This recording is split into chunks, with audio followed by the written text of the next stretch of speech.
Joe Rogan and his apology with regard to comments he made more or less a decade ago, but somebody made a compilation of conversations he had in his discussions that touched on African Americans or something related to Black people.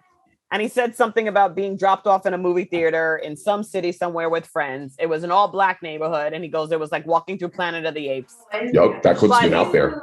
But he said the rest of the conversation was saying what a great experience he had and all this other shit, right? But he has said the N-word, used the N-word a few times. Like he says in conversations, like if he's discussing Paul Mooney, he'll say, well, Paul Mooney said this joke, this nigga, da, da, da, da, that he's repeating what other people said. It's not necessarily him calling people niggas. What are your thoughts on him using the N-word, and what are your thoughts on his apology? I would prefer if people didn't say it when they were quoting, but at the same time, I don't mind specifically a comedian doing it, especially if you're quoting another comedian who says nigga all the time. Can white people say, can they say it in rap music? Oh, as a rapper, you're not quoting somebody else? No.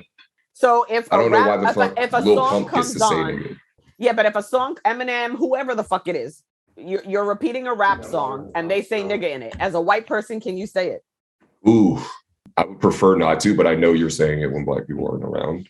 But they're saying it when Black people aren't around. So should they just say it because it's in the lyric? I mean, let's not forget DMX led an entire crowd at the original Woodstock of white boys screaming nigga. And it was a solidarity thing.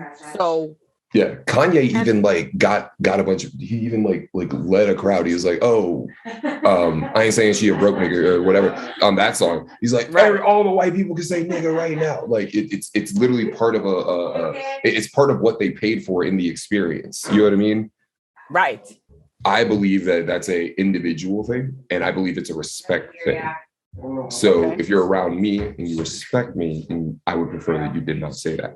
However, I know other Black folks don't care. So when you're around them, that you can say that shit. That's where I stand. But don't take your inward pass and think that covers all Black people. So for me, when I'm with my homies, whoever they are, of any race or creed, I trust them. So if a song comes on, like a Biggie song comes on, and he says nigga in it, and me and all my homegirls are dancing and in the house and we're getting dressed and we're all saying the song, even if they're not Black and they say it, I'm okay with it. Oh, especially if it's like a party atmosphere, like you're drinking, you're getting dressed to go out, like. Yeah, like I'm not going to choose to die on that power hill right now. Yeah, this isn't the hill I'm going to die on. And of course, I know the people I'm friends with that I'm hanging out with that are saying it. If I thought that they meant it some type of way, I wouldn't be hanging out with them in the first place. That's a great point. So for me, it's not necessarily about the nationality. Like, I don't care if Latinos say like, oh, fuck these niggas. Like, I mean, I get it. Especially in New York, where all these cultures mix and shit. Right, all these cultures mix. Everybody uses profanity that is inappropriate outside of this city. But in certain contexts, I don't have a problem with it. I have a problem with somebody pointing to somebody and being like, you're a nigger. That's different from somebody singing a rap song where they say nigga in it. That's a very good point. And as an artist, if you're releasing art that contains the word, and you're targeting every race, and I would imagine you have accepted at some level that when they are humming along to your song, they are saying that word. Mm-hmm. I mean, do you think they're skipping it in the car when they're singing? No. To your point, they're saying it because it's part of the lyrics. So if you don't want them to say it, then either don't market to them, put a fucking label on it that says, whatever. Put a label on it. I would love to see that. Right? I would love to see what that looks like. Or you accept that all these people of all these different races are singing your shit with the word in it, and they're saying it, and they don't mean it in a harmful way. Yeah. And those are your options. Yeah. And the don't market to them piece is very interesting because like 90% of all the money that's made in hip hop is from white kids. You know what you're doing. We're downloading our shit for free. Yeah. If you're a mainstream artist and you're making money and you're making music for those people. Right. So, I mean, that's why I'm like, can we all stop pretending like we're so offended by this? We're so offended. Like, everybody's so fucking offended. Shut the fuck up. You know, you've said some foul shit yourself. cut people some slack, take a step back, look at the context. Does the situation allow for this or does it not? Be a little bit more empathetic and more forgiving. There's a big difference between what Whoopi said and somebody going, you fucking kike, you should have died in the Holocaust. These are different things. These are different things. There's a difference between a guy looking at your tits and actually raping you. These are different things. This is not all the same, even though it falls under the same umbrella. It's not the same spoke. Yes. And we've got to be able to critically think enough to take a step back and have conversations that clarify these distinctions and then address them as such. Yeah. Things that have distinctly different approaches and responses. Nobody wants to, though. Because people are lazy. Because people are intellectually lazy. And it's easier to judge than it is to think. And it's easier to just type away on your phone about how offended you are. It's easier to just kind of sort of bully people. Yeah, when you don't have to face them and you know you're not going to get punched in the mouth. Yeah, everybody's a fucking tough guy, but we'll find out who the alpha is when you come face to face. Right. My thing is like so many people are claiming, oh yeah, I'm going to cancel my Spotify account over this. Like how many, like I saw some poll that said, some crazy like 25%. I was like, really? You think 25% of Spotify users are going to do that? Really? It doesn't matter because Joe Rogan's audience probably went up 25%. So they don't give a shit. That's another really good point. He's people have tried to cancel him a million times. You can't he's not getting can't cancel what cannot be canceled. He is not beholden to you. His audience is not beholden to you. Nope. Spotify can put pressure on him, but even if Spotify cuts him loose, we'll just go back to doing what he was doing. You're not going to impact his money. You're not going to, and I don't believe he should be deplatformed at all. If you don't like it, I don't believe anybody should be deplatformed. I think it's up to us as human beings. We have a responsibility to not listen to people that we think are garbage or immoral. It's up to us to show them that type of language is not welcomed here. It's not up to the government to implement rules that says you can speak and you cannot, because that is a relative decision based on culture, time, and who's in power. Yeah, and it's not the government's job to protect you from being offended. Go to therapy. Get over it. What do you want me to fucking tell you? Yeah.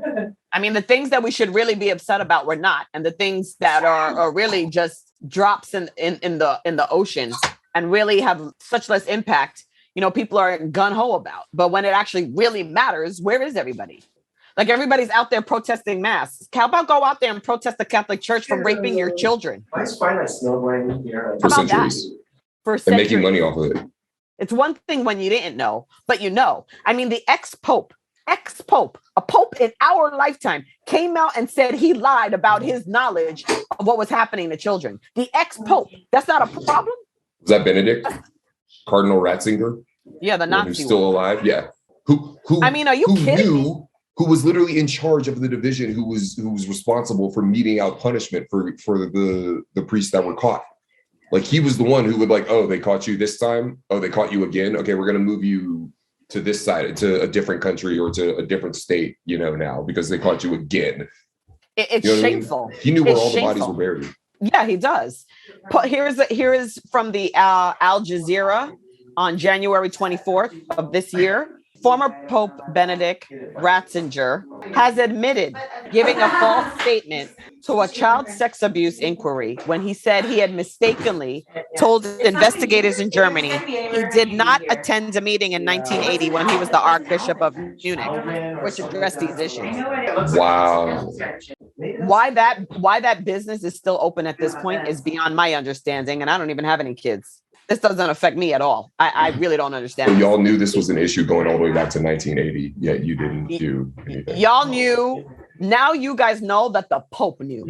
But you're out there protesting about masks and the book, The Color Purple, and To Kill a Mockingbird. Right, but you're not protesting that? We got to get rid of this critical race theory. That's the real thing we need to be mad about.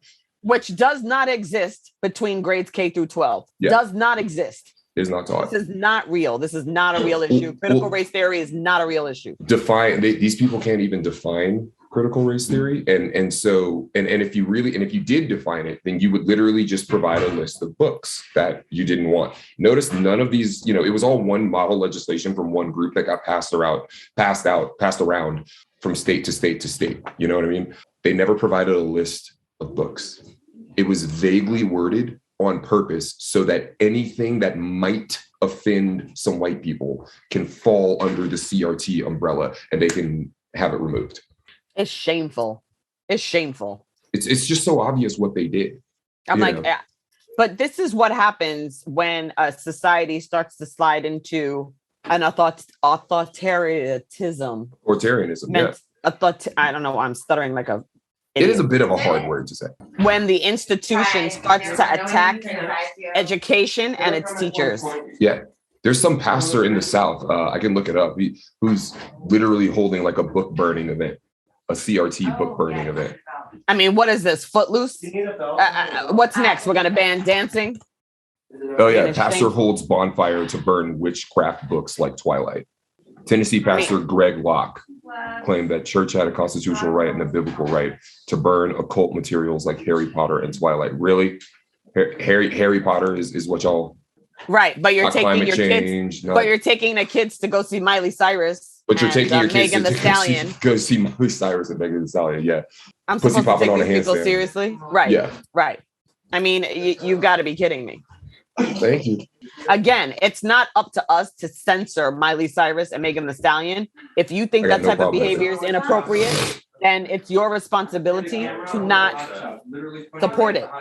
It's not the government's responsibility to censor anybody. It's up to us to morally shut it down. If anything, it's the government's responsibility to ensure the free speech of people. Right.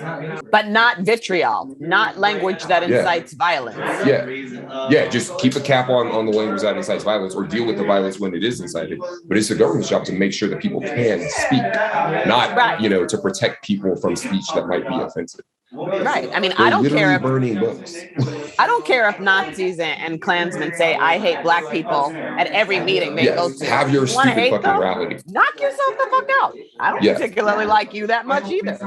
I don't care about that. It doesn't matter, and they're free to say it.